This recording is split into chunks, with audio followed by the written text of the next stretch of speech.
네, 안녕하세요. 오늘 탄수섬유 제조 공정 및 개발 동향 소개에 대해서 여러분들께 강의를 하게 될 명지대학교 화학공학과 최달수라고 합니다. 만나뵙게 돼서 반갑습니다. 오늘 저는 전반적으로 이제 탄소 섬유가 어떻게 만들어지고 최근에 어떠한 종류의 탄소섬유 개발이 주로 이루어지는지 대해서 여러분들에게 소개해 드리려고 합니다. 그래서 탄소섬유에 대해서 이야기하기 전에 앞서서 먼저 탄소 재료, 일반적인 탄소 재료, 탄소섬유도 탄소 재료의 한 종류겠죠. 그래서 탄소 재료가 어떻게 만들어지는지에 대해서 먼저 간단하게 소개해 드리면서 오늘 강의 시작하도록 하겠습니다. 이제 탄소 재료라고 하면은 아마 여러분들 이제 많이 들어는 봤을 텐데 정확하게 탄소 재료가 어떠한 도대체 물질을 의미하는지 지칭하는지에 대해서는 아마 곰곰이 생각을 해보시면 아마 여러분들 쉽게 떠올리기가 쉽지 않을 거예요. 보통 여러분들 뭐 뉴스나 신문에서 많이 보는 뭐 그래핀 같은 2차원 물질, 탄소의 2차원 물질들을 많이 떠올릴 텐데 뭐 그런 친구들도 탄소 재료의 한 종류지만은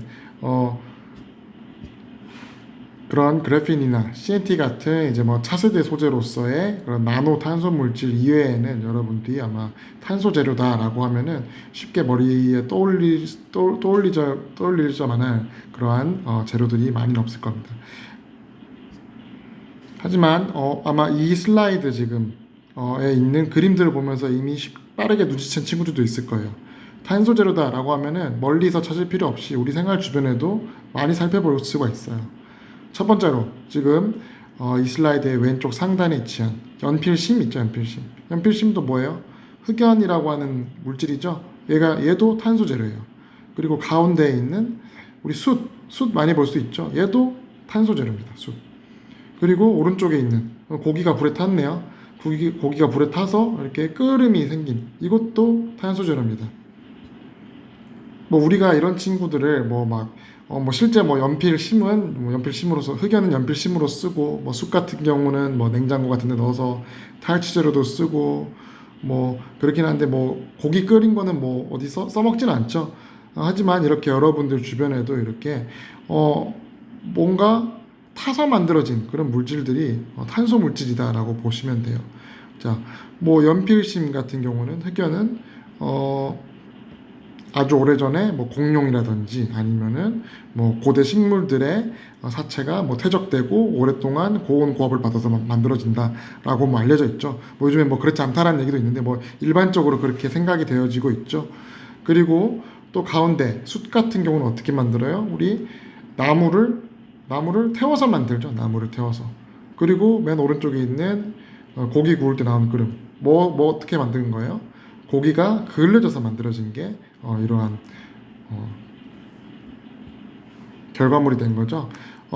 자, 그렇다고 한다면은 우리가 뭐 탄소 재료를 그러면은 만들려면 공통적으로 이 세 가지의 공통점은 뭘까요? 결국에는 유기물, CHONS로 이루어진 유기물들이 어떻게 보면 열 처리를 통해서 고온 열 처리를 통해서 변성됨으로써 만들어지는 물질이 탄소 재료다라고 우리가 이 세 가지 예시를 바탕으로 결론을 지을 수 있겠죠.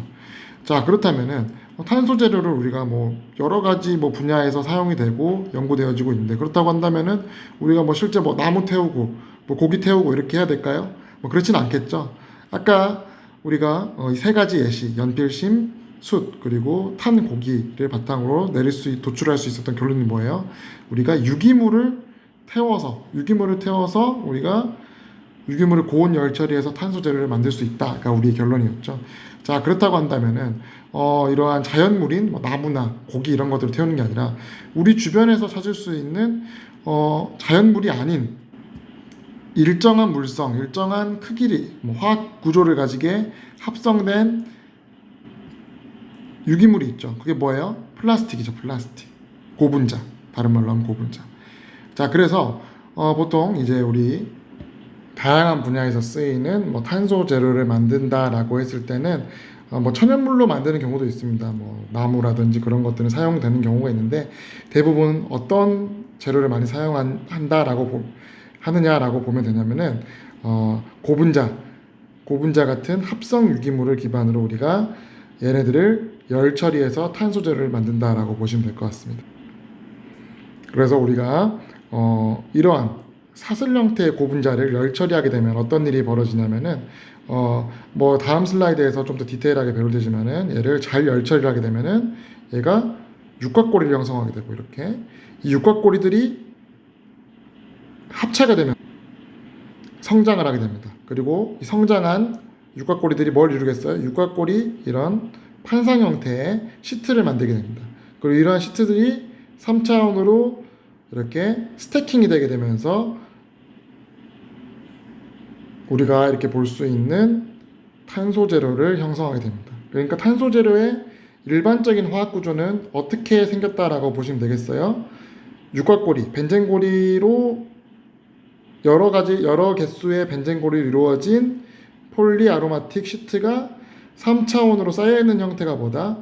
탄소 재료의 화학 구조다라고 보시면 될 것 같습니다. 자, 이렇게 보시게 되면 여러분들이 평소에 뉴스나 신문에서 많이 봤던 그래핀이 떠오르게 되죠. 그래핀은 뭐예요, 결국에는? 우리가 그래핀 노벨상 받은 안드레아 가임이 어떻게 만들었어요? 스카치 테이프를 흑연에 붙였다 빼면은 이 육각고리 판때기, 육각고리 시트의 한 층이 뜯어져 나오게 되면서 이게 뭐가 됐었죠? 이 한 층이 그래핀이 됐었죠. 네. 그러니까 결국엔 흑연, 그리고 3차원 구조를 이루고 있는 탄소 재료의 한 층을 띄어낸 게 그래핀이다라고 보시면 될 것 같습니다. 네, 그래서 우리가 이렇게 유기물을 우리가 어떻게 탄소 재료화 시키는지 대해서 이전 슬라이드에서 간단하게 살펴보았는데요. 이번 슬라이드에서는 좀 더 그 부분을 디테일하게 한번, 그 과정을 디테일하게 한번 살펴보도록 합시다. 먼저 이렇게 고분자가 준비되어 있죠. 고분자는 뭐예요, 여러분들? 반복된 구조를 가지고 있는, 리피팅 유닛을 가지고 있는 매우 커다란 분자가 고분자죠. 그리고 보통 얘네들 어떻게 생겼어요? 이렇게 사슬형으로 생겼죠. 사슬형으로 생겨서 얘네들이 막 꼬이고 엉키고 하면서 매우 독특한 다른 단분자라든지 그런 작은 분자들에 비해서 독특한 성질을 보여주는 게 이러한 고분자라는 물질이죠. 그래서 일단 애들은 어떻게 생겼다? 사슬 형태로 보통 생겼죠. 뭐 안 그런 애들도 있지만은 보통 일반적으로 고분자가 이렇게 긴 사슬형으로 생겼죠. 자, 그럼 이 긴 사슬형으로 되어 있는 고분자 유기물을 우리가 이제 서서히 열 처리를 통해서 탄소 재료화 시킬 거예요. 어떤 변화 과정을 거쳐서 탄소 재료가 되는지 봅시다. 이런 사슬 형태의 고분자를 우리가 오른쪽에 보면은 이렇게 400도, 800도, 1500도, 심지어 2500도 매우 높은 온도까지 우리 열 처리를 해야만이 탄소 재료를 만들 수가 있습니다. 그럼 여러분들이 이렇게 뭐 숫자만 보셔도 느낌이 오시겠지만은 우리 탄소 재료를 만들려면은 뭐 우리 숯 만들려고 하면 어떻게 돼요? 막 거의 뭐 불을 질러야 되죠. 매우 높은 온도가 필요합니다. 근데 우리가 흔히 말하는 불을 지른다라는 정도의 높은 온도, 뭐 1000도 이상의 높은 온도를 이러한 사슬 형태의 고분자에 가해주게 되면 어떤 일이 벌어지느냐? 우리가 앞선 슬라이드에서 소개해드린 것처럼 이 친구가 순차적으로 육각고리를 이루고 육각고리들이 커져서 판상형 구조를 이루고 얘네들이 3차원으로 쌓여서 최종적으로 탄소 구조를 이루는 그런 방향으로 가는 게 아니라 너무 높은 열을 준다. 고온 열 처리를 한다라는 거는 우리가 다른 말로 어떻게 표현할 수 있을까요? 이거 높은 에너지를 준다라고도 이야기할 수 있겠죠. 그러한 높은 에너지를 순식간에 주게 되면 어떤 일이 벌어지느냐? 이런 사슬 구조, 이런 고분자의 카본, 뭐 싱글 본드가 됐든 더블 본드가 됐든 이런 사슬 구조는 그러한 높은 에너지를 순간적으로 가해진 높은 에너지를 버티지 못하게 됩니다. 그래서 어떤 일이 벌어지냐면은 얘들이 다 끊어지게 돼요. 사슬들이 다 잘라져서 에너지를 버티지 못하고 잘라져서 조각조각 동강동강 나게 되고, 그럼 어떻게 되겠어요? 얘네들이 가스화 되게 되겠죠. 그래서 우리가 모든 고분자들이 물론 예외는 있습니다. 하지만 대부분의 고분자들은 우리가 아무런 처리 없이 그냥 곧바로 탄소화를 시키게 되면, 곧바로 고온 열 처리를 하게 되면은 어떻게 된다? 탄소화가 되는 게 아니라 다 그냥 가스화 돼버리게 됩니다. 제일 우리 여러분들이 생활 주변에서 겪어봤을 법한 그런 예시는 뭐가 있냐면은 비닐봉지 같은 것도 다 플라스틱이죠. 비닐봉지 여러분들 혹시 요즘엔 불장난 잘 안 하긴 하는데 불장난 같은 거 하게 되면 어떻게 되나요? 비닐봉지에 불을 붙이게 되면은 우리가 유기물인 비닐봉지, 플라스틱인 비닐봉지에 불을 질렀으니까, 열을 줬으니까 탄소화가 돼야 될 텐데 그렇게 되는 게 아니라 어떻게 되냐면은 흔적도 없이 사라집니다. 다 가스화가 돼서 날아가 버립니다. 이게 뭐 고체 형태로 다른 물질로 변화가 되는 게 아니라 그냥 다 쪼개져서 가스화 돼 버립니다. 다 없어져 버립니다.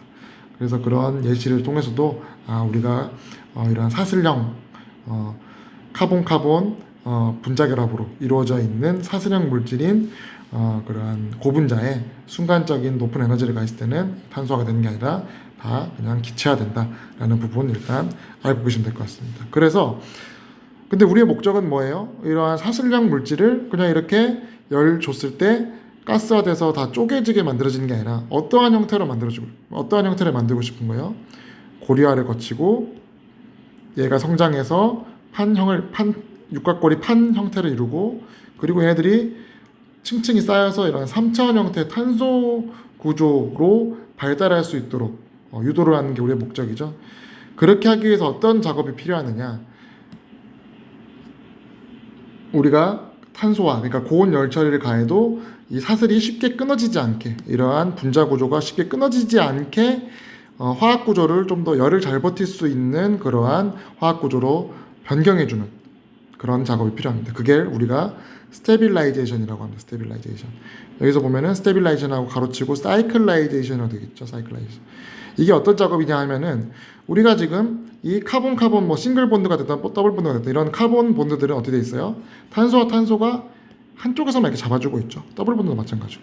근데 이거를 우리가 얘네들이 안 끊어지게 서로 잘 잡아줄 수 있게 해주려면 어떠한 모습을 바꿔줘야겠어요. 이런 고리 구조로 바꿔주게 되면은 이 카본들이 한쪽에서만 잡아주는 게 아니라 옆에 다른 고리가 또 있죠. 또 옆에 다른 고리가 있고, 이런 식으로 사방에서 서로 잡아주는 이런 모양으로 만들어주게 되면은 사슬 형태의 그런 구조를 띌 때보다 훨씬 더 어떻게 보면은 열을 잘 버텨낼 수 있습니다. 열을 잘 버텨낼 수 있습니다. 그래서 우리가 첫 번째로 보통 고분자의 사슬형 구조를 어떻게 많이 바꿔주느냐, 탄소화를 시키기 위해서 고리화를 시켜준다. 고리화. 그래서 사이클라이제이션이라고도 하고, 이거를 안정하게 만들어준다라고 해서 스테빌라이제이션, 안정화라고도 합니다. 그래서 이러한 과정을 거치게 되면 어떻게 된다? 얘네가 육각고리를 이루게 됩니다. 육각고리를 이루게 되고, 육각고리가 모여있는 작은 클러스터를 이루게 됩니다. 이게 어느 정도 온도에서 일어나냐면은 400도 정도, 300도에서 400도 정도의 온도로 우리가 이 고분자 사슬을 열처리 잘 해주게 되면은 이렇게 고리를 형성하게 됩니다. 고리 형태의 육각고리 형태의 클러스터를 형성하게 됩니다. 그리고 이러한 클러스터들이 어떻게 배열이 되어 있느냐? 아직은 온도가 매우 낮기 때문에 이렇게 보시면은 이 제가 친 네모 하나가 이렇게 구조물 하나하나다라고 보시면 될 것 같아요. 여기 파란색 네모 안에. 그래서 이러한 육각고리 클러스터들이 배열이 되어 있는 형태는 아니고, 육각고리 클러스터는 이루었으나 애들이 배열 없이 마구잡이로 이렇게 혼재되어 있는 그러한 형태의 구조를 1차적으로 이룬다라고 보시면 될 것 같습니다. 그리고 이제 온도가 계속 올라갈수록 이제 400도, 3,400도에서 이러한 현상이 일어난다고 말씀드렸죠. 이제 폴리아로마틱 육각고리 클러스터들이 이렇게 생성이 되고 무질서하게 배열이 되어 있는 애들이 이제 800도 정도까지 온도가 점점점 올라가게 되면 어떤 일이 벌어지냐면은 얘들이 이제 서로 클러스터들끼리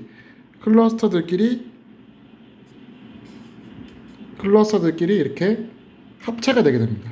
합체가 돼서 더 큰 클러스터들을 만들게 돼요. 합체가 돼서 더 큰 클러스터들을 점차적으로 만들게 되고, 그럼 이렇게 더 커진 클러스터들이 결국엔 뭐가 되느냐? 이러한 육각고리 판때기 하나가 되게 됩니다. 시트 하나가 됩니다. 시트를 이루게 됩니다. 육각고리 시트를 이루게 됩니다. 그러나 아직까지는 이러한 시트들의 모양이 우리가 이전 슬라이드에서 어떤 거 봤었죠? 이전 슬라이드에서는 이런 모습만 봤었죠. 그냥 육각고리 시트가 평평하게 3차원적으로 잘 스태킹되어 있는, 잘 쌓여 있는 그런 모습만 봤는데, 아직 800도 정도의 낮은 온도에서는 어떤 모습을 가지고 있느냐. 일단 이 시트가 형성이 되겠는데, 시트의 모양을 한번 이쪽에서 한번 자세히 한번 살펴보시죠. 시트의 모양이 어떻게 생겼느냐 보시면은 완전히 평평하지가 않고 어떤 부분 빵꾸로 나여 있고 어떤 부분은 이렇게 구부러져 있는 이렇게 약간 꼬깃꼬깃 구겨져 있는 그런 형상을 이루고 있는 것을 볼 수가 있습니다. 그래서 아직까지는 얘네들이 어느 정도 이 폴리아로마틱 클러스터들이 합체가 돼서 시트를 이루고 3차원 쪽으로도 어느 정도 이렇게 스태킹이 쌓여있는 층층이 쌓여있는 그런 모습을 보여주긴 하지만 아직 완전한 형태는 이루지 못했다. 그래서 이러한 애들이 더 높은 고온 열처리 1500도, 2500도까지 심지어는 더 높은 고온의 열처리를 거치면서 어떤 구조로 발달이 되느냐 이제 우리가 봤었던 이제 완벽하게 정렬된 형상의 3차원 구조를 이루게 되면서 어떻게 보면 우리가 말하는 결정성이 매우 높은 탄소 재료로 전환이 되게 되는 거죠. 그래서 보시게 되면은 여기는 시트 하나하나가 어떻게 됐어요? 반듯하게 펴져 있죠. 지금 이 모식도에서 보면은 그리고 구부러져 있는 것도 없고 빵꾸가 나 있는 것도 없고 그래서 어떻게 보면 온도가 높아지면서 이 구부러진 시트들도 점차 펴지게 되고 그리고 시트 자체도 시트 하나하나의 크기 자체도 어떻게 되겠어요? 여기 모식도에서는 뭐 별 차이가 없어 보이지만은 시트의 크기도 점점점 더 커지겠죠. 계속 조립이 계속 되면서 시트 하나의 크기도 커지게 되고 시트 하나의 그런 불완전성, 구겨진 그런 부분들이 펴지게 되고 3차원으로도 더 많은 개수가 이렇게 쌓이게 되는 그러한 구조를 형성하게 됩니다. 그래서 어떻게 보면은 이렇게 800도씨에서 1500도씨 미만의 높은 온도지만은 우리가 탄화 과정 중에서 상대적으로 낮은 온도에서 만들어진 우리가 탄소는 비정형 탄소 아몰포스 카본이라고 하게 됩니다. 그러니까 우리가 모든 재료는 아니지만 결정성을 가지고 있는 모든 재료는 그 정도의 차이가 있죠. 그래서 결정성이 낮은 무정형의 그런 구조를 가진 그런 친구들을 우리가 아몰포스하다, 비정질이다, 무정형이다 이런 식으로 얘기를 하죠. 그래서 그게 탄소 재료에서는 이렇게 표현이 된다라고 보시면 될 것 같습니다. 아몰포스 카본이 되고 이 친구가 더 높은 온도의 열 처리를 통해서 더 정렬된 형태로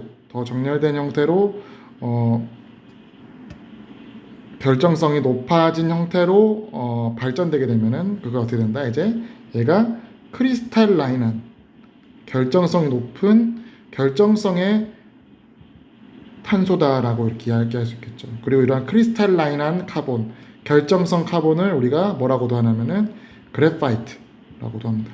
흑연이라고 하죠, 흑연. 그래파이트라고도 합니다. 그래서 우리가 이제 앞선 슬라이드에서 탄소 재료, 그러니까 탄소 섬유에 대해 배우기 전에 탄소 재료라는 게 어떻게 만들어지는지에 대해서 간단히 살펴봤습니다.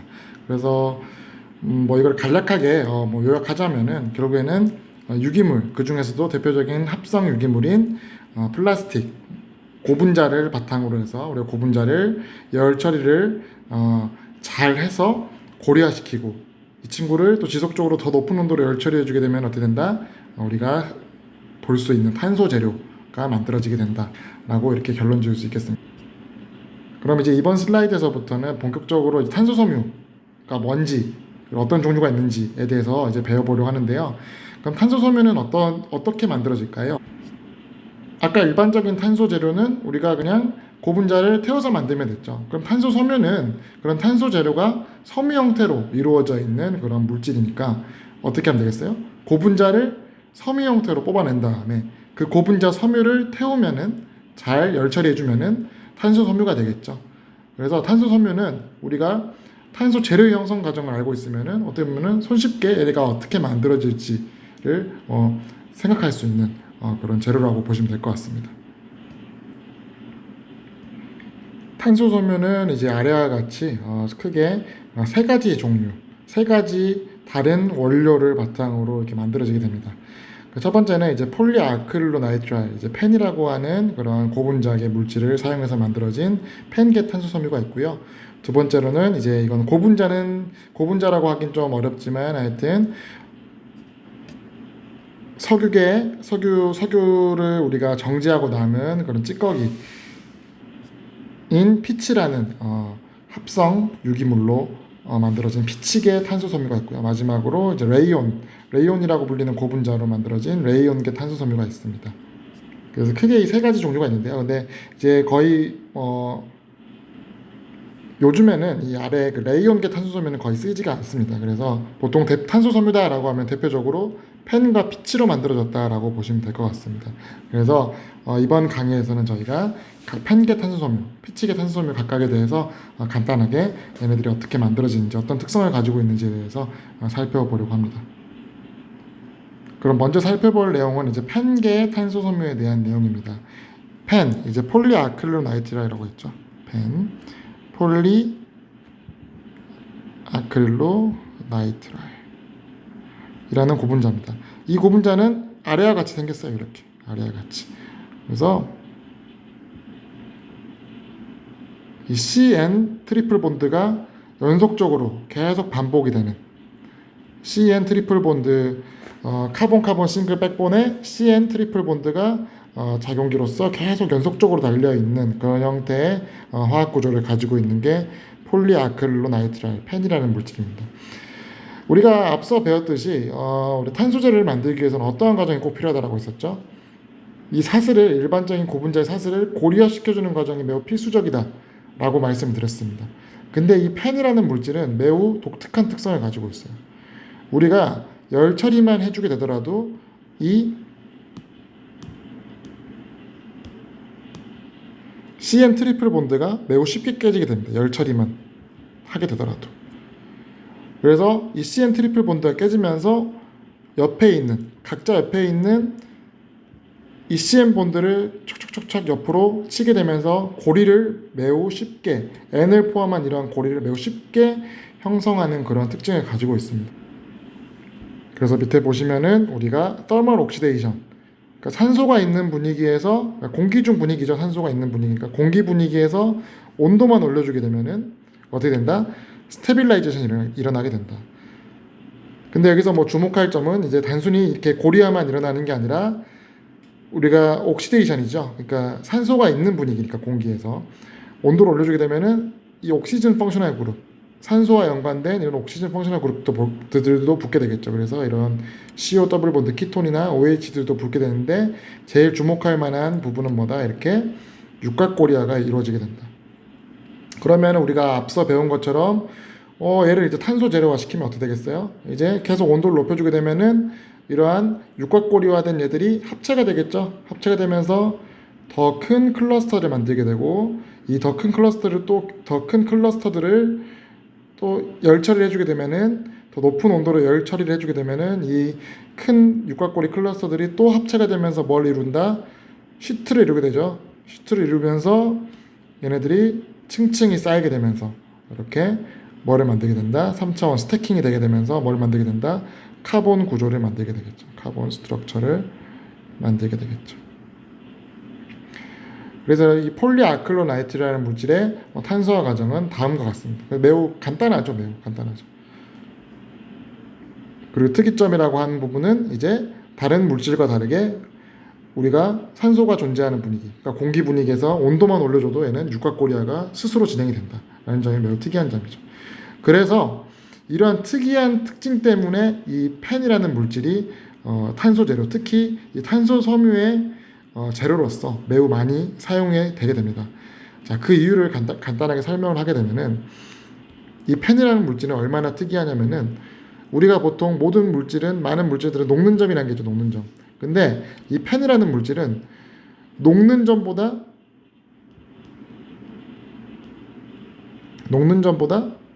이 사이클라이제이션이 되는 온도가 낮습니다. 그러니까 사이클라이제이션이 먼저 되고 그 다음에 얘가 녹게 되는 거예요. 근데 또 재밌는 게 뭐냐면 이렇게 사이클라이제이션이 되게 되면은 얘가 녹지 않게 돼요. 왜냐하면 녹는다는 거는 분자 하나하나가 열 에너지를 받아서 자유롭게 움직일 수 있는 상태가 돼야 되는데 이게 어떻게 보면 사슬들이 있다가 분자들이 있다가 얘들이 육각고리화가 된다라는 거는 서로 이렇게 결합에 의해서 얽히게 된다는 얘기거든요. 그러면 얘들이 이 사슬 하나하나가 원래는 움직일 수 있는데, 원래는 이게 없었다라면, 근데 이게 생기게 되면서 어떻게 되는 거예요? 이제 자유롭게 아무리 온도를 줘도, 이제 온도를 높여줘도 얘들은 자유롭게 움직일 수 없는 상태가 되는 거죠. 그러니까 녹지가 않게 된다 이거예요. 그래서 이 친구는, 이 펜이라는 친구는 우리가 한번 섬유 형태로, 이렇게 섬유의 형태로 만들어 놓게 되면은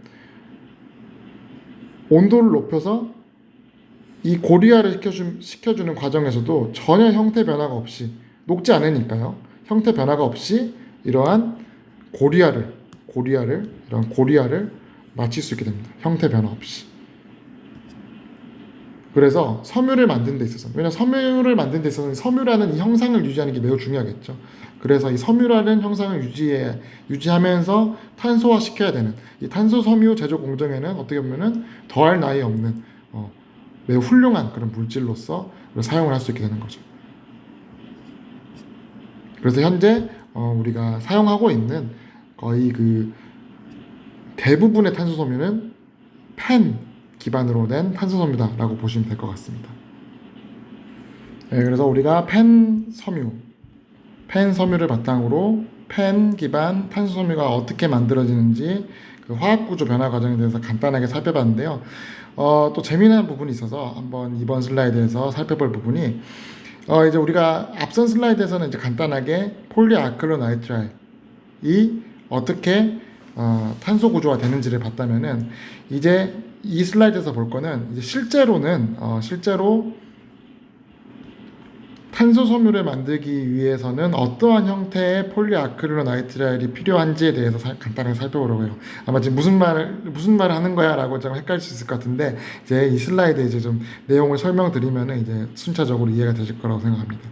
그래서 원래는 우리가 뭘로만 돼 있었어요? 아까는 이 아크릴로나이트라일로만 되어 있는 펜을 바탕으로 우리가 얘네들이 어떻게 되는지 살펴봤었죠. 근데 우리가 실제적으로 매우 강도가 높은 고강도 탄소 섬유를 만들기 위해서는 얘만 가지고 있는 플라스틱으로, 고분자로는 우리가 원하는 강도의 탄소 섬유를 만들 수가 없습니다. 여전히 이 AN, 아크릴로나이트라일 부분이 95% 이상이기 때문에 우리가 그냥 통칭해서 펜으로 그냥 부르지만은, 실제 탄소 섬유용으로 사용되게 되는 이 탄소 섬유용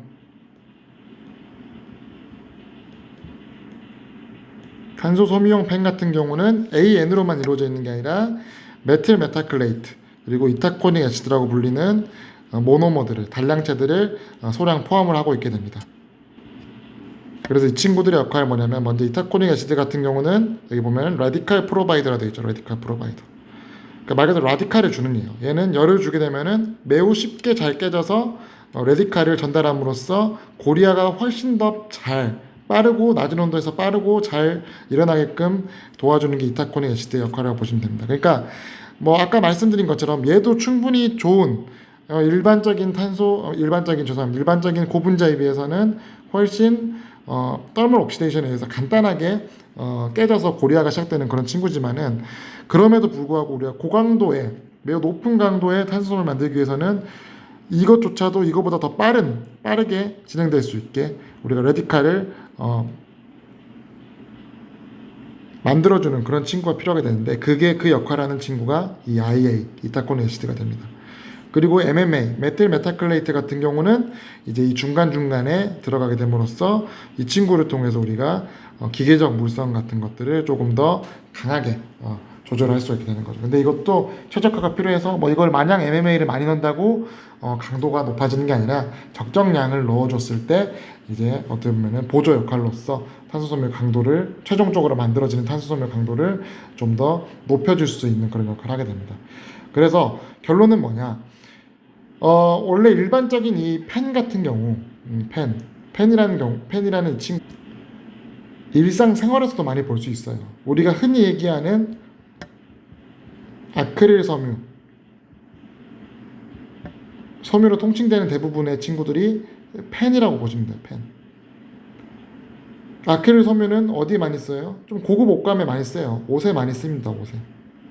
여러분들 아마 입고 계신 옷에 뭐 보통 이제 파카 같은 거, 좀 광이 반짝반짝 나는 파카 같은 거 이렇게 안쪽에 어떤 성분으로 되어 있는지 보면 아크릴 섬유도로 되어 있다라는 그런 옷들이 있어요. 그럼 그 친구가 뭘로 되어 있냐면은 이 폴리아크릴로 나이트라일이라는 그런 고분자 실로 되어 있구나라고 보시면 됩니다. 그럼 그랬을 때 이러한 펜은 이 섬유용 펜, 옷을 만드는 데 쓰는 섬유용 펜 같은 경우는 이러한 MMA나 IA가 거의 들어가 있지 않고 AN으로만 이루어져 있겠죠. 우리가 앞에서 본 이런 형태로만 이루어져 있겠죠. 근데 우리가 탄소 섬유를 만들려면은 그러한 형태로는 할 수가 없다.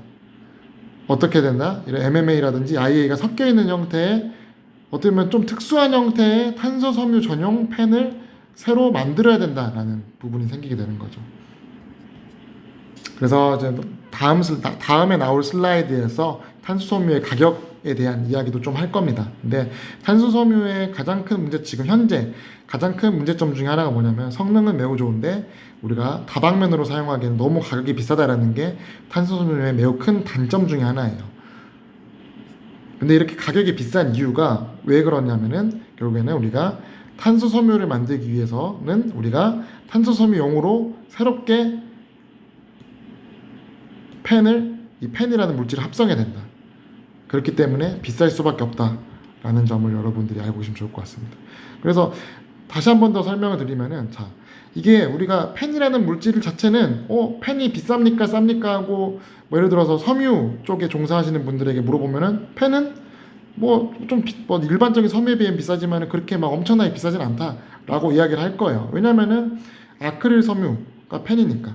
이 아크릴 섬유가 고급 옷에 들어가긴 하지만은 그런다고 해서 이 아크릴 섬유가 뭐 엄청나게 뭐 우리가 뭐 자동차에도 사용하지 못할 정도로 비쌀까요? 그러진 않겠죠. 옷에 쓸 옷 중에서는 좀 비싸지만은 뭐 그래도 얘가 얼마나 비싸겠어요. 자기가 비싸봐야.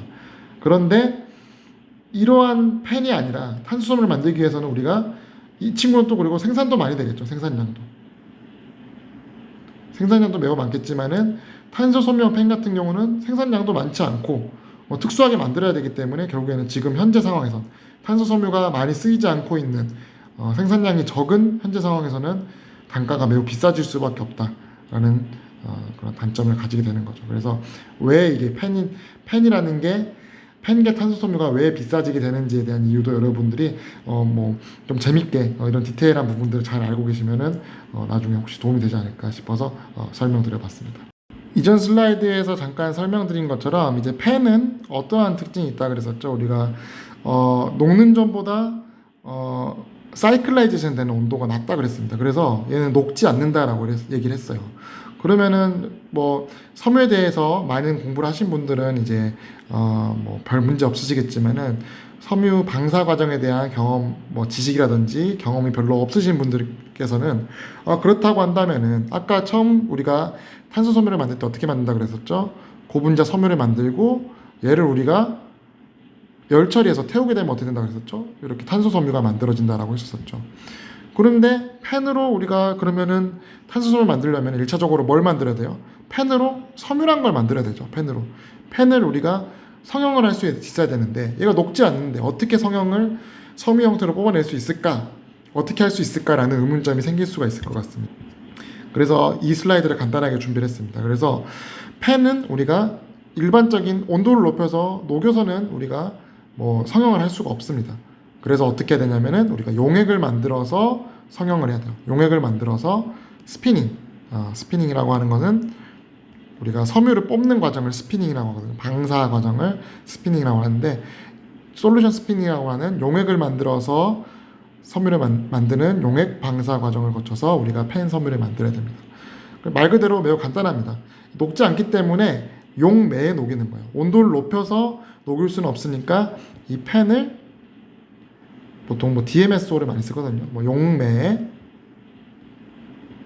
녹여서 용액을 만들어서 용액을 만들어서 우리가 섬유를 만들게 되는 거죠.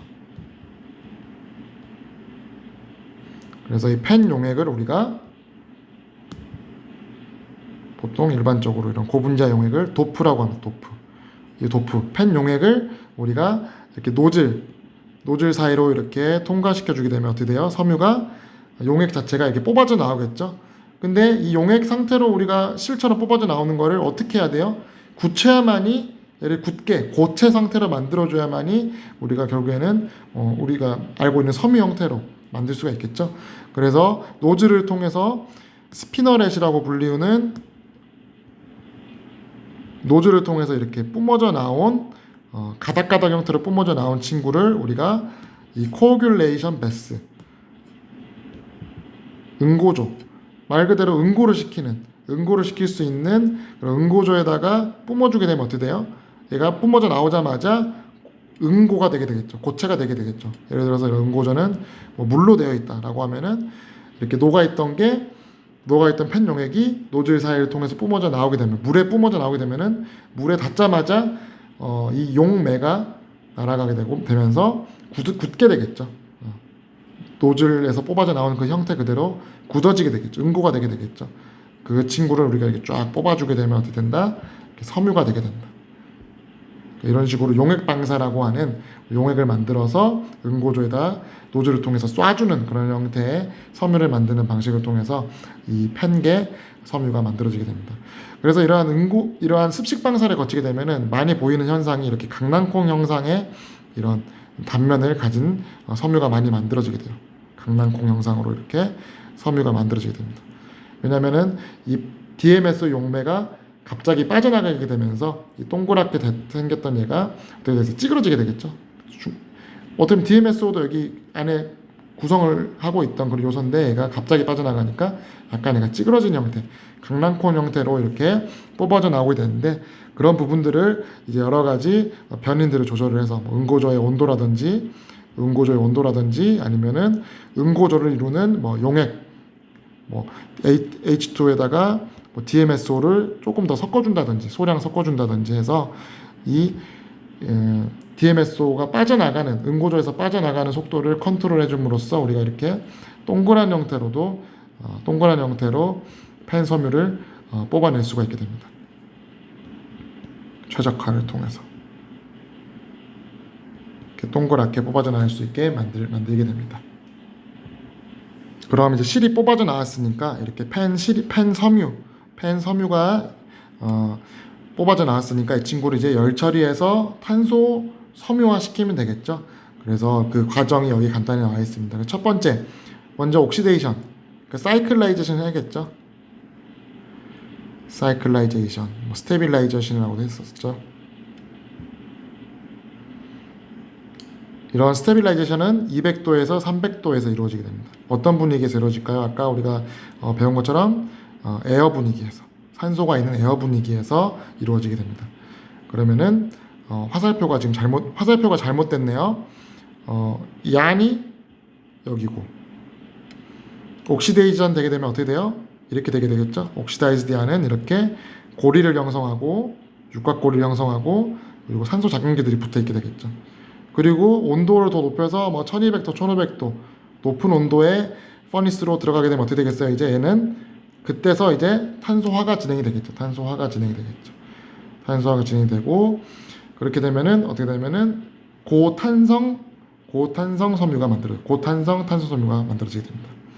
그래서 이미 이 순간에서 1200도, 1500도 카보나이제이션 퍼니스를 지나게 되면은 카본 파이버가 완성이 됐다라고 보시면 돼요.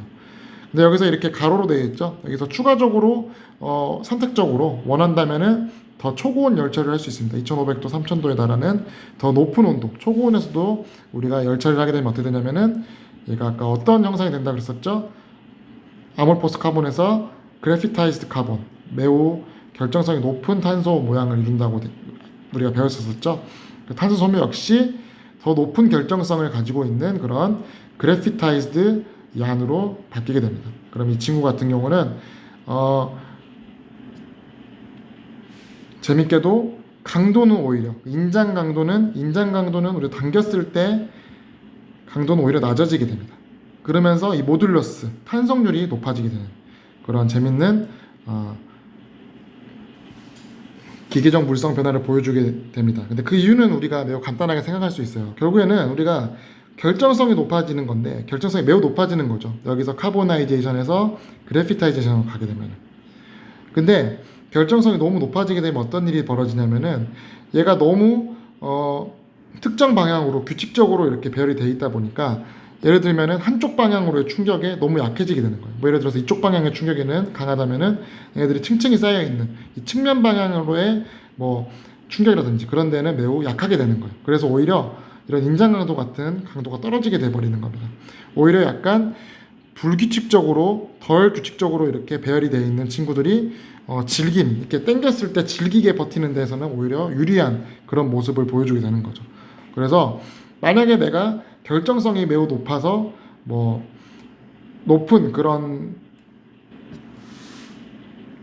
용도에 필요한 재료가 필요하다. 그러니까 결정성이 높은 탄소 재료가 필요하다라고 하면은 선택적으로 할 수는 있지만은 그렇게 했을 때 온도가 높아져서 결정성이 높아진다라고 해서 이 탄소 섬유의 그 인장 강도, 그러니까 당겼을 때의 그 강도가 올라가진 않는다. 오히려 떨어진다.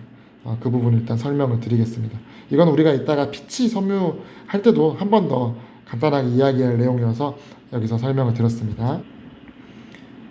그래서 일반적으로는 우리가 이 과정은 생략한다라고 보시면 됩니다. 이 과정은 없다. 그래피타이제이션 프로세스는 없고 이제 우리가 카보나이제이션까지 마치고 나면은 탄소섬유가 펜 기반 탄소섬유가 만들어지게 되고 그 다음에 우리가 서피스 트리트먼트 과정을 거쳐서 그러니까 코팅을 하는 거죠. 탄소섬유 겉면에 뭐 정전기 방지라든지 그런 것들을 위해서 서로 엉겨붙지 않게 섬유 한 가닥 한 가닥에 섬유 엉겨붙지 않게 정전기 같은 것들을 제거하기 위한 그런 표면 처리를 한번 하게 됩니다. 여기서 그렇게 되게 되면 우리 최종 형태의 상용 탄소섬유 상품이 만들어지게 됩니다.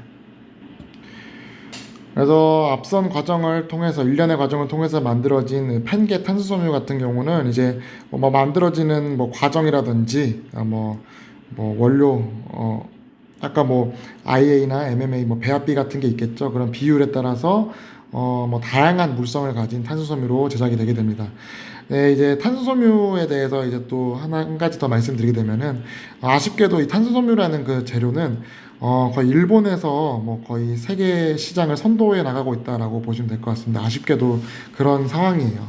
이 도레이라는 회사에서 거의 전 세계 탄수섬유 시장을 거의 장악하고 있다라고 보시면 될 것 같습니다. 그래서 우리가 이제 여기서 이 슬라이드에서 다루게 될 내용도 그것과 연관이 돼 있는 게 이제 뭐 다양한 물성을 가지고 있는 탄수섬유들이 개발이 만들어질 건데 결국에는 이제 시장을 선도하고 있는 이 도레이사의 스펙을 기준으로 해서 비교가 많이 되게 됩니다. 예를 들면은 뭐 우리나라에서도 효성에서 자랑스럽게도 우리나라 기업인 효성에서 탄수섬유를 꿋꿋하게 잘 만들어내고 있어요. 그래서 효성에서는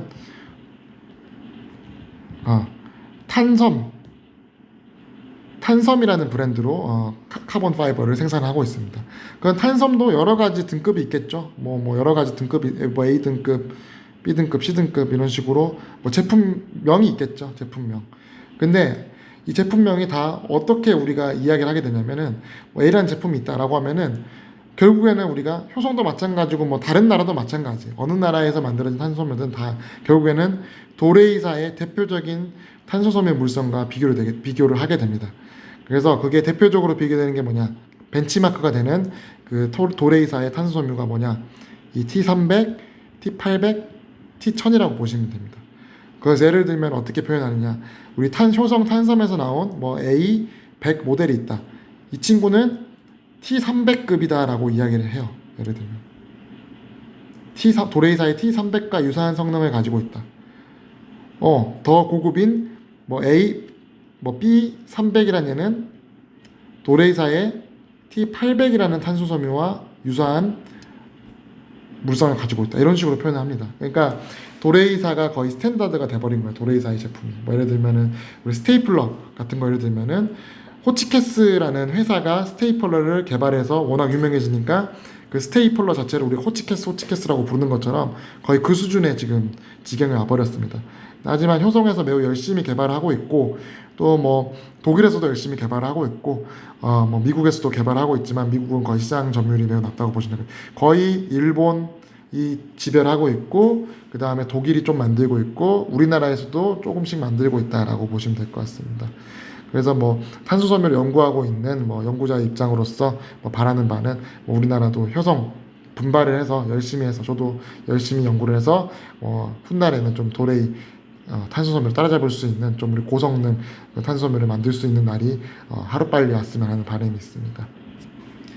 네, 이야기가 조금 샜는데요. 다시 본론으로 들어오면은 그래서 결국에는 뭐다? 우리가 기준으로 삼는 이 세 가지 기준이 뭐다? T300, T800, T1000이다. 이 셋 다 뭘로 만들어진 친구들이냐면은 펜을 기반으로 만들어진 펜계 탄소섬유라고 보시면 될 것 같습니다.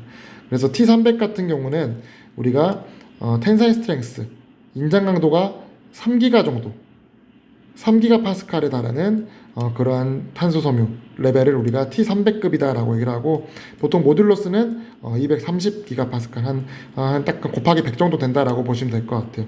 그러한 물성을 가지고 있는 도레이사의 그 탄소섬유가 T300이고 우리가 아까 말씀드린 것처럼 그 여러 가지 회사의 탄소섬유 그레이드를 이야기를 할 때 기준점으로 삼는다라고 말씀드렸습니다. 이거보다 약간 고강도인 섬유가 T800이에요. 얘는 3이었으면은 얘는 5기가 파스칼 텐사일 스트렝스가 모듈러스는 그렇게 크게 향상되지 않는 300기가 파스칼.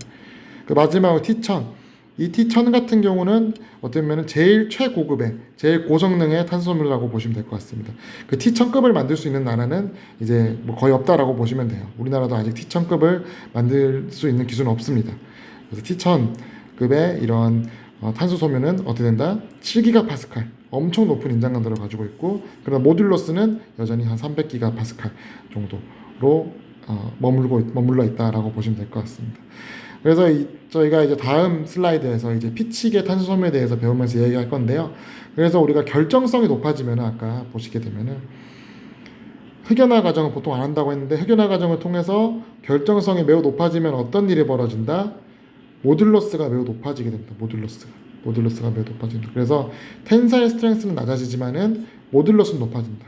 그 부분 잘 기억하시면 될 것 같습니다. 근데 이 펜계 탄소섬유 같은 경우는 아까 말씀드린 것처럼 보통 그래피타이제이션 안 하게 되니까 모듈러스는 그냥 비슷하게 유지가 되고 있는 걸 볼 수가 있습니다. 그래서 나중에 피치계 탄소섬유를 보게 되면은 우리가 모듈러스가 확연하게 높아진 그런 모습을 볼 수가 있는데 그 이유에 대해서도 이제 설명을 드리도록 하겠습니다. 뭐 간단하게 여기서 스포일러를 해드리면은 피치계 탄소섬유는 결정성이 이 펜계 탄소섬유보다 훨씬 높습니다. 그렇기 때문에 결정성이 높기 때문에 텐사일 스트렝스 인장 강도는 이 펜에 비해서 펜계 탄소섬유에 비해서 대체적으로 낮지만 모듈러스 같은 경우는 결정성이 높기 때문에 어떻다? 훨씬 높다. 그래서 예를 들면 우리가 모듈러스가 높은 그런 어플리케이션에 쓰일 그런 탄소섬유가 필요하다라고 하면은 우리가 보통 피치계 탄소섬유를 선택하게 되는 거죠. 네, 그래서 이제 우리가 이렇게 펜계 탄소섬유에 대해서 살펴봤고요. 이제 이번 슬라이드에서부터는 이제 피치계 탄소섬유에 대해서 우리가 간단하게 살펴보고 넘어가도록 하겠습니다. 이제 피치라는 물질은 이렇게 왼쪽처럼 생긴 물질이에요. 그래서 뭐냐면은 정형화되어 있는 형태는 아니지만은 얘는 어떻게 생겼냐면은 이 육각고리, 벤젠 육각고리들이 여러 이렇게 군집을 이루어서 만들어진 그러한 형태의 물질이다라고 보시면 될 것 같습니다. 그러니까 폴리아로마틱한 물질이다라고 보시면 될 것 같아요. 폴리아로마틱한 물질이다. 피치 같은 경우는 어떻게 생성이 되느냐? 우리가 석유를 정제하고 뭐 경유도 뽑고 등유도 뽑고 뭐 다 정지 분별 증류를 해서 증류를 한 다음에 남은 찌꺼기가 피치라고 보시면 돼요. 그 피치고 석탄에서도 일부 나옵니다. 석탄을 우리가 건류한다라고 하거든요. 석탄을 이제 쪄서 말리는 과정인데 그 과정에서도 피치가 생성이 됩니다. 그리고 이러한 피치는 크게 두 가지 종류로 나눌 수가 있는데요. 하나는 이제 이방성 피치라고 불리는 언아이소트로픽 피치가 있고 등방성 피치라고 불리는 아이소트로픽 피치가 있어요. 이게 이방성과 등방성을 결정짓는 데에는 뭐 여러 가지 요인들이 있는데 뭐 대표적으로 이제 크기가 있습니다. 크기. 이방성 피치 같은 경우는 사이즈가 보통 큽니다. 사이즈가 커지게 되면서 어떤 메조겐이라고 불리우는 이제 뭐 특정한 방향성을 이제 나타낼 수 있는 구조를 형성하게 돼요. 예를 들면 뭐냐면은 우리가 작게 이렇게만 돼 있으면은 얘는 뭐 우리가 이쪽 방향으로 보나 이쪽 방향으로 보나 동일하죠. 근데 우리가 얘가 이렇게 커져가지고 이렇게 길쭉한 형태를 이뤘다고 봅시다. 그럼 그렇게 됐을 때는 이제 이쪽 방향으로 볼 때랑 다르고 이쪽 방향으로 볼 때랑 비교가 될 수가 달라질 수 있겠죠. 그래서 이렇게 사이즈가 커지면서 어떻게 보면은 특정 그 방향에 따라서 특징성을 나타낼 수 있는 그런 구조로 발달이 되게 되는 거죠. 그래서 이게 사이즈가 커지면서 메조겐을 형성하게 되면은 얘가 뭐가 된다? 언아이소트로픽 방향성을 띠게 되는 거예요. 방향성. 여기서 헷갈릴 수 있는 게 이 방이니까 방향이 없다라고 해서 방향성이 없는 게 아니라 등방 어떠한 방향에서 보든 똑같다가 아이소트로픽인 거고, 얘는 특정 방향에서 봤을 때는 차이가 있다라고 해서 이방성인 거예요. 그래서 이 용어에서 오는 그 차이점을 잘 파악하시면 좋을 것 같습니다. 그래서 어떻게 보면 방향성 있는 얘가 언아이소트로픽 이방성인 피치다라고 보시면 됩니다. 그리고 언아이소트로픽 피치는 우리가 메조페이스 피치라고도 합니다. 메조페이스가 어떤 뜻이냐면은 우리가 크기에 대해서 이야기할 때 마이크로, 메조, 매크로 이런 식으로 표현을 하죠. 그래서 마이크로는 매우 작은 그런 형태를 이야기하는 거고, 매크로는 큰 형태를 이야기하는 거고, 메조는 그 중간 형태를 보통 이야기를 하죠. 그러니까 메조 페이스가 뭐다? 그러니까 어느 정도 커졌다 이거예요. 마이크로한 페이스는 아니고 좀 더 커진 형태의 피치다라고도 이야기도 하고, 보통 커지면은 방향성을 띠기 때문에 이방성 피치가 된다라고도 이야기를 하는 거죠. 그래서 이방성 피치 같은 경우는 보통 약 1000달튼 정도의 크기를 가지고 있습니다. 그리고 이렇게 이방성을 띠게 돼야만이 이 피치를 우리가 탄소화 시켰을 때 결정성이 높은 탄소 구조로 발전시킬 수 있게 됩니다. 그와 반대로 이제 등방성 피치, 아이소트로픽 피치 같은 경우는 사이즈가 작고 특정한 방향성이 없는 그러한 피치를 이야기하겠죠. 그리고 이러한 친구들은 이방성 피치와 다르게 매우 결정성이 높은 탄소 구조로 발달을 시킬 수가 없습니다. 고열 처리로 높은 온도에서 하더라도. 네, 또 여기서 재밌는 점은 이제 피치 같은 경우는 용융 방사가 가능합니다. 얘는 녹아요, 녹아. 얘는 녹는 물질이에요. 그래서 얘는 온도를 높여줘서 녹인 다음에 쫙 노즐을 통해서 밀어주게 되면은, 압출해주게 되면은 녹여서 섬유 형상으로 만들 수 있게 됩니다. 그래서 피치는 팬 섬유와 다르게 용융 방사가 가능하다라는 재밌는 점이 있고요. 그리고 이러한 석유계 피치나 석탄계 피치를 우리가 개질하거나 정제를 해서 이 두 가지 종류의 피치를 얻을 수가 있습니다. 그래서 개질 정제를 통해서 이방성 피치, 그러니까 이방성을 띠고 있는 피치 부분을 획득을 할 수가 있게 되는 거죠. 그리고 이방성을 띠지 못하는 나머지 애들은 등방성 피치가 되는 거고요. 그럼 이 친구들을 용융 방사해서 피치 섬유를 만들고, 그리고 또 피치도 육각고리로 이루어져 있지만은 마찬가지로 이 스테빌라이제이션 과정이 필요합니다. 여기선 불연화 과정이라고도 표현하는데요. 이건 이제 일본식 표현인데 많이 쓰이진 않습니다. 스테빌라이제이션, 사이클라이제이션 표현이 더 많이 쓰이고요. 자, 그래서 스테빌라이제이션이 필요하게 되는데, 우리가 스테빌라이제이션, 육각고리화만 시켜주는 게 아니라 어떤 부분도 있었어요. 클러스터를 형성해 준다 그랬었죠. 그러니까 아까 피치가 있으면은 얘도 어느 정도 클러스터를 형성하고 있지만은 좀 더 고온 열처를 통해서 얘들이 합체가 돼서 더 큰 클러스터를 만들 수 있게 해준다라고 보시면 될 것 같습니다. 그게 피치에서의 스테빌라이제이션 과정이다라고 보시면 될 것 같습니다. 그럼 그렇게 한번 안정화를 해줘서 불연화 섬유를 만든 다음에 우리가 흑연화를 해주게 되면은 피치계 탄소 섬유를 얻을 수 있게 됩니다. 근데 여기서 보시면은 이방성 피치만 뭐가 된다고 그랬어요? 보니까 고탄성률사가 된다라고 돼 있죠. 등방성 피치에서 나온 탄소 섬유는 별 얘기가 없네요. 그래서 여기서 뭐냐면은 이 부분이 아까도 설명드린 것처럼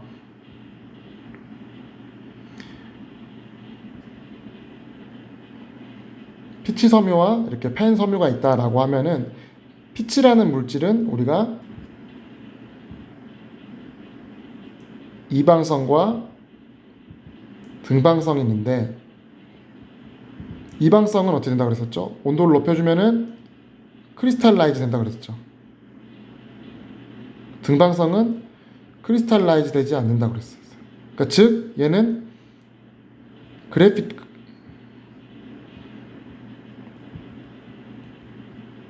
흑연질의 고결정성 탄소를 만들 수 있지만은 얘는 그렇지 못하다는 거죠. 아까 그럼 고결정성 흑연질 탄소가 되면 어떤 일이 벌어진다 그랬어요? 텐사일 스트렝스는 높지 않지만은 모듈러스가 매우 높아질 수 있다라고 이야기를 했었죠. 그 모듈러스가 뭐죠? 탄성률이죠. 그래서 여기서 보시면은 이러한 표현이 있게 되는 겁니다. 그래서 이방성 피치를 기반으로 한 탄소섬유만 탄성률이 높다. 그 등방성 섬유 같은 경우는 거의 없다라고 보시면 돼요. 이게 여기도 뭐 이렇게 만들 수는 있다라고 했는데 없다라고 보시면 됩니다. 굳이 만들 이유가 없죠. 그냥 펜 쓰면 되는데, 그렇죠?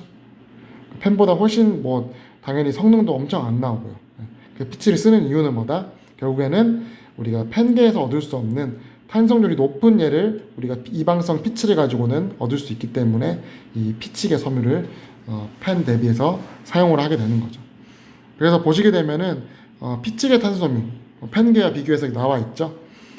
보시면은 이제 피치계 탄성률을 보시게 되면은 인장 강도는 여기는 거의 다 3기가 이하로 낮아요. 3기가 여기는 단위가 지금 메가파스칼이니까 2600이면은 2.6기가파스칼이겠죠. 다 2.3기가파스칼 이하로 낮은데 탄성률을 보시게 되면은 400, 600, 700, 800 엄청 높은 탄성률을 보여주는 걸 볼 수가 있죠. 아까 우리 T300 기억을 해보면 어떻게 됐습니까? T300은 인장 강도가 어떻게 됐었죠? 인장 강도 3기가파스칼에 탄성률은 230기가파스칼이었죠. 그 T500은 5기가파스칼에 얘도 290기가파스칼 정도 있었죠. T500이 아니죠. T800. 그 T1000은 몇이었었어요? 7기가파스칼에 얘는 또 여전히 탄성률은 이 정도밖에 안 됐었죠. 그거와 비교해 봤을 때 인장 강도는 T300보다도 못하지만 얘네들이 탄성률 같은 경우는 어떻습니까? 엄청 높죠. 엄청 높은 걸 볼 수가 있습니다. 그래서 탄성률이 높은 그런 하이 모듈러스의 물성이 필요한 그런 곳에는 피치 탄소섬유가 필요하게 되는 겁니다. 그래서 우리가 대부분의 탄소섬유는 인장 강도가 중요하기 때문에 펜계 탄소섬유를 쓰지만은 모듈러스가 높은 모듈러스가 필요한 그런 일부 분야에서는 피치 탄소섬유가 필요하기 때문에 대표적으로 우리가 피치와 펜과 피치로 양분되는 그런 시장을 볼 수가 있고, 그 시장의 점유율을 보자면은 펜계가 거의 대부분이다. 한 8, 90%가 펜계고 약간 소수의 분야에서 피치 탄소섬유가 필요하다라고 보시면 될 것 같습니다. 그리고 여기서 우리가 하이 모듈러스 뿐만이 아니라 아까 결정성이 높다라고 얘기했었죠. 하이 모듈러스인 이유가 피치계 탄소섬유가 결정성이 높아서인데, 결정성이 높게 되면은 어떠한 또 특징들이 있느냐, 전기전도도라든지 열전도도 같은 경우는 이제 결정성이 낮은 탄소인 펜계 탄소섬유보다 피치계 탄소섬유가 월등히 높습니다. 그래서 이런 하이 모듈러스 뿐만이 아니라 결정성이 높아서 발현되는 이러한 고전기전도도 고열전도도 어플리케이션에도 우리 피치 탄소섬유가 쓰이게 됩니다. 이렇게 만들어진 탄소섬유는 이제 여러분들 뉴스에서 많이 봤을 거예요. 어디에 쓰이냐면은 뭐 이제 비행기라든지 로켓의 그 동체를 만드는 그런 고강도 경량 구조제로서 많이 쓰입니다. 또 어디도 많이 쓰이냐면은 이런 뭐 최고급 자동차라든지 그런 경량 고강도 구조제가 필요한 산업군에 주로 쓰이고 있습니다. 근데 여러분들 이제 또 뭐 섬유를 전공한다든지 해가지고 이렇게 복합 소재라든지 이런 거에 대해서 잘 아시는 친구들은 뭐 별 문제가 없겠지만은 또 복합 재료나 복합 소재에 대해서 경험이 많지 않은 그런 친구들은 이거 실을 만들었는데 도대체 실을 가지고 어떻게 이런 비행기 몸통을 만들고 자동차 차체를 만들고 이렇게 될까라는 의문점이 들 수도 있을 것 같아서 간단하게 설명드리도록 하겠습니다. 그래서 우리가 탄소섬유를 만들게 되면은 얘를 그대로 쓰는 게 아니라 얘를 복합재료라는 얘를 만들어서 활용하게 돼요. 복합재료는 뭐냐면은 여러분들 철근 콘크리트 생각하시면 돼요. 철근 콘크리트 제일 우리가 주변에서 흔하게 볼 수 있는 복합재료 철근 콘크리트만 쓰면은 강도가 안 나오니까 어떻게 하냐면은 이 가운데 철근을 박아놓죠. 철근을 박아놓고 거기다가 콘크리트를 쫙 부어주면 어떻게 돼요? 훨씬 더 그냥 콘크리트만 썼을 때보다, 그냥 철근만 썼을 때보다 훨씬 강력한 기기적 강도를 가지게 되는 그런 특징을 보여주게 되죠. 그게 복합 재료라는 거예요. 그러니까 두 가지 재료를 섞어서 썼을 때 더 높은 물성을 나타내주는 그러한 재료를 복합 재료로 통칭한다라고 보시면 됩니다. 그래서 탄소 섬유도 복합 재료로 형태로 만들어서 활용을 하게 돼요. 어떠한 복합 재료를 만드느냐? 카본 파이버 리인포스드 플라스틱 CFRP라고 불리는 복합 재료를 만들어서 활용하게 됩니다. 그래서 간단하게 설명드리게 되면은 이 탄소 섬유를 일단 섬유 형태로 이렇게 직조를 한다라고 보시면 됩니다. 직조를 한 다음에 그러면 이 탄소 섬유가 어떤 역할을 하게 되느냐? 철근의 역할을 하게 되는 거예요. 철근의 역할을 하게 되는 거예요. 이 직조된 탄소 섬유를 우리가 원하는 모양, 예를 들어서 이러한 형태의 모양을 만들고 싶다라면은 이러한 형태를 가진 틀에다가 우리가 직조한 섬유 같은 경우는 어떻게 보면은 모양이 어느 정도 자유자재로 부드럽게 움직일 수 있겠죠. 그래서 부드럽게 움직일 수 있어서 틀의 형태에 맞게 모습을 변형할 수 있는 그런 모습을 가지고 있는 게 탄소 섬유로 만든 그러한 섬유겠죠. 직조된 섬유겠죠. 직조된 섬유를 틀에 넣고 압착을 시켜주고 거기다가 뭘 부어주냐면은 콘크리트 역할을 하는 레진, 고분자 용액이라고 보시면 될 것 같습니다. 콘크리트를 부어준다라고 생각하시면 돼요. 콘크리트 대신 고분자 용액을 쫙 압력을 넣어서 불어 넣어주게 되면은 직조된 그 탄소섬유 사이사이로 얘가 이 고분자 용액이 쫙 스며들게 되겠죠. 그런 다음에 굳혀주게 되면은 그 고분자 용액을 굳혀주게 되면은 틀에 있는 모양 그대로 굳어진 고분자 플러스 탄소섬유 복합 재료가 완성이 되게 되겠죠. 그래서 이러한 모양을 띠게 되겠죠. 이러한 찰랑찰랑한 섬유가 고분자 용액을 함침시키고 먹이고 어떻게 보면 사이사이 침투시키고 굳히고 그 틀의 모양에 맞게 압착을 시켜줌으로써 이러한 탄소섬유 복합 소재 CFRP 파트로 부품으로 성형이 되게 되겠죠. 그래서 그렇게 우리가 CFRP를 만들게 되면 어떻게 된다? 이런 식으로 우리가 차체도 만들 수 있게 되고 뭐 이런 비행기 동체도 만들 수 있게 되고 찍어낼 수 있게 되는 거죠. 우리가 원하는 모양으로 찍어낼 수 있게 된다. 그래서 이런 복합재료 제작에 대한 동영상을 제가 하나 가져왔으니까 여러분 함께 간단하게 살펴보도록 합시다. 5 steps to creating a carbon fiber part. Step 1, mold release the mold. Mold release ensures that our part won't get stuck to the mold. Step 2, place carbon fiber cloth into the mold. Regardless of the process being used, whether it's wet layup plus vacuum bag, infusion, or pre-preg, cloth needs to be placed into the mold and in the right orientation. Step 3, vacuum bag the cloth down to the mold and infuse it with resin. Without resin, the part would not be able to maintain its desired shape. Step 4, allow the part to cure and remove the vacuum bag from the mold. Allowing the part to cure helps it achieve its full mechanical properties. And step 5, trim the part to its final dimensions. Trim features in the mold transfer onto the part, giving exact cut locations for the final part. There are obviously a lot of nuances to each step. 네, 동영상 잘 보셨나요? 제가 뭐 그림과 말로 설명드린 것보다 이렇게 동영상으로 보시는 게 아마 카본 파이버가 CFRP로 어떻게 성형이 되는지에 대한 이해를 하는 데 있어서 아마 훨씬 더 많은 도움이 됐을 거라고 생각을 합니다.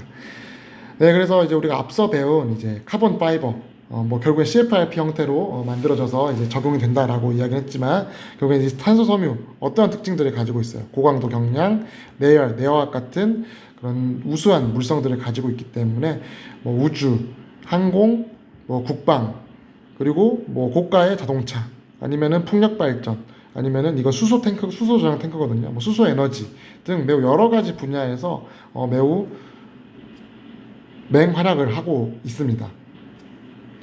근데 이렇게 우리가 기존에 사용되는 탄소섬유가 지금까지 많이 사용되고 있는 분야들을 보면은 다 뭐예요? 어떻게 보면은 가격적으로 비싸도 아무 문제가 없는 그런 분야들이죠. 뭐 예를 들어서 전투기 만드는 데 있어서 우리가 전투기 만드는 데 있어서 뭐 그 가격을 많이 따지지는 않잖아요. 그리고 뭐 슈퍼카 만드는 데 있어서도 마찬가지죠. 얘가 뭐 동체를 가볍게 만들어서 동일한 마력으로 빠른 속도를 낼 수 있으면은 장땡이니까 어떻게 보면 이러한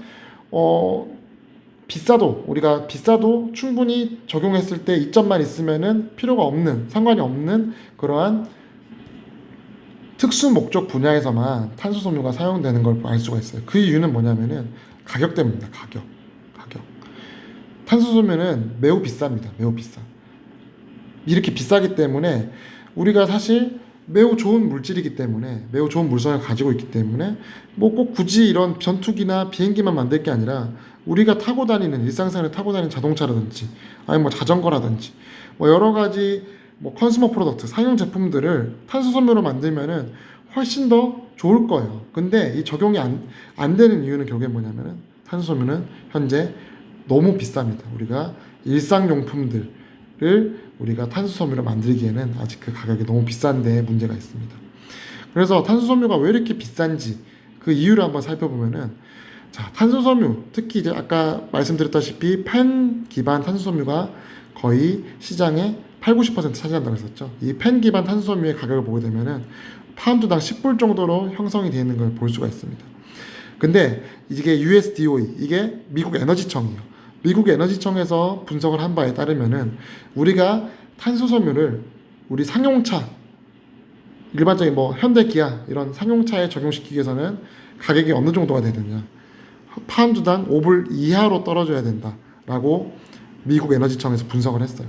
그러니까 지금 현재 가격보다 반값이 돼야만이 우리가 주변에서 볼 수 있는 자동차나 우리 생활 영역에서 탄소 섬유를 사용할 수 있다라고 보시면 됩니다. 그럼 도대체 탄소 섬유는 왜 이렇게 비쌀까? 우리가 그 단가 분석을 한번 해보면은 또 재밌는 걸 볼 수가 있어요. 보시게 되면은 펜 파이버, 탄소 섬유는 펜계 탄소 섬유는 펜계 섬유로 만들어지게 되죠. 그래서 탄소 섬유를 만들기 위한 원재료, 펜 원재료 값이 펜 원사의 펜 섬유 원재료 값이 5불을 차지하는 걸 볼 수가 있어요. 파운드당. 거의 절반을 차지하는 걸 볼 수가 있죠. 막상 만드는 데 드는 비용은 그렇게 크지가 뭐 작다라고 할 수는 없지만은 절반밖에 안 된다.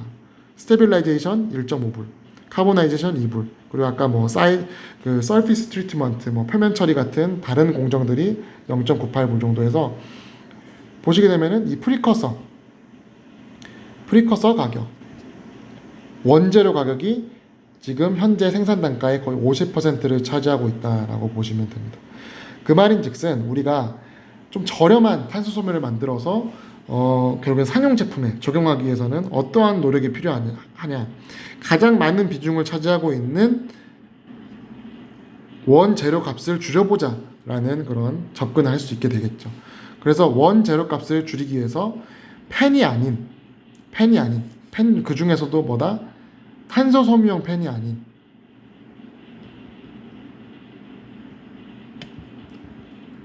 아닌 좀 저가의 로우 코스트의 그러한 원재료들을 사용해서 탄소 섬유를 만들 수 있다면은 우리가 탄소 섬유 생산 단가를 획기적으로 낮출 수 있지 않을까라는 고민들을 전 세계적으로 하고 있고, 지금 현재 탄소 섬유의 연구 방향은 그래서 이러한 쪽에 많이 오리엔티드 돼 있습니다. 그래서 좀 가격을 낮춰보자, 저렴한 그런 원재료로 탄소 섬유를 만들어 보자라는 노력들이 많이 이루어지고 있습니다. 그런 노력으로 그런 노력 중에서 가장 주목받고 있는 부분들이 뭐냐면은, 하나는 텍스타일 펜, 의류용 펜을 우리가 활용을 해서 탄소 섬유를 만들어 보자가 하나고요. 아니면 아예 다른 물질, 매우 다른 물질인 폴리에틸렌, 제일 저렴한 고분자인 폴리에틸렌을 이용해서 우리가 탄소 섬유를 만들어 보자라고 하는 이 크게 두 가지 접근 방식이 가장 각광을 받고 있다라고 보시면 될 것 같습니다. 그래서 텍스타일 펜 같은 경우는 아까 말씀드린 것처럼 우리가 아크릴릭의 섬유가 펜이라고 했었었죠. 그러니까 옷을 만드는데도 우리가 펜을 사용한다라고 했습니다. 그래서 이러한 의류용 펜 같은 경우는 우리가 의류용이니까 생산량이 엄청 많겠죠. 그렇기 때문에 대량 생산화되어 있기 때문에 단가가 파운드당 2-3불로 매우 낮습니다. 그 절반 정도죠. 아까 우리가 본 파운드당 5불에 비해서 탄소 섬유형 펜에 비해서 가격이 매우 낮죠. 그리고 폴리에틸렌 같은 경우는 그것보다 더 낮은 걸 볼 수 있죠. 1불에서 2불 정도를 형성하는 걸 볼 수가 있습니다. 그래서 텍스타일 펜 같은 경우는 이제 결국에는 우리가 앞서 배운 고리아 과정, 스테빌라이제이션 과정, 열 처리를 이용한 스테빌라이제이션 과정과 탄화 과정을 통해서 우리가 어떻게 하면은 초고성능은 안 되지만은 어느 정도 성능을 낼 수 있는 탄수섬유를 만들 수 있을까에 대한 고민을 많이 하고 있고요. 폴리에틸렌 같은 경우는 텍스타일 펜처럼 우리가 열 처리를 통해서 스테빌라이제션에 불과하기 때문에 얘를 어떠한 방법으로 고리화를 시켜야만이 탄소섬유를 만들 수 있을까? 그러니까 탄소섬유를 만들 수 있느냐 없느냐에 대한 부분을 많이 고민하고 있는 레벨이다. 그런 수준이다라고 보시면 될 것 같습니다. 그래서 이런 식으로 현재 탄소섬유 개발에 어쩌면은 실험실 수준에서 실험실 레벨에서의 그런 많은 관심을 보이고 있는 분야는 우리가 어떻게 하면은 탄소섬유를 좀 더 저렴한 원재료를 만들어서 저렴한 탄소섬유를 어떻게 하면 만들 수 있을까라는 부분들을 많이 고민하고 있다라는 점 생각하시고 알고 계시면 될 것 같습니다. 물론 기업에서는 그런 부분보다는 어떻게 하면은 좀 더 공정을 더 최적화시키고 생산 방식의 뭐 개선이나 혁신을 통해서 생산 비용을 줄임과 동시에 더 고품질의 탄소섬유를 만들 수 있는 그러한 방향으로 많이 고민을 하고 있겠죠. 네, 그래서 이렇게 저희가 오늘 강의에서 탄소섬유란 무엇인가, 어떻게 만들어지는가, 그리고 탄소섬유를 만드는 데 사용되는 대표적인 두 가지 재료, 펜과 피치에 대해서 알아봤고요. 그리고 펜을 기반으로 만들어진 탄소섬유, 피치로 만들어진 탄소섬유가 각각 어떠한 특성을 가지는지 살펴봤습니다. 그리고 마지막으로 간단하게 학계에서 이제 탄소섬유의 발전을 위해서 어떠한 연구들을 관심 가지고 진행을 하는지에 대해서까지 탄소 재료 및 탄소섬유의 기초적인 부분에서부터 뭐 연구 동향까지 간단하게 한번 살펴본 시간을 가졌습니다. 오늘 강의를 통해서 이제 결국에는 차세대 경량 고강도 구조제인 탄소섬유에 대해서 여러분들 기초적인 지식과 이해 가져가셨으면 하는 바람입니다. 긴 강의 경청해 주셔서 감사합니다.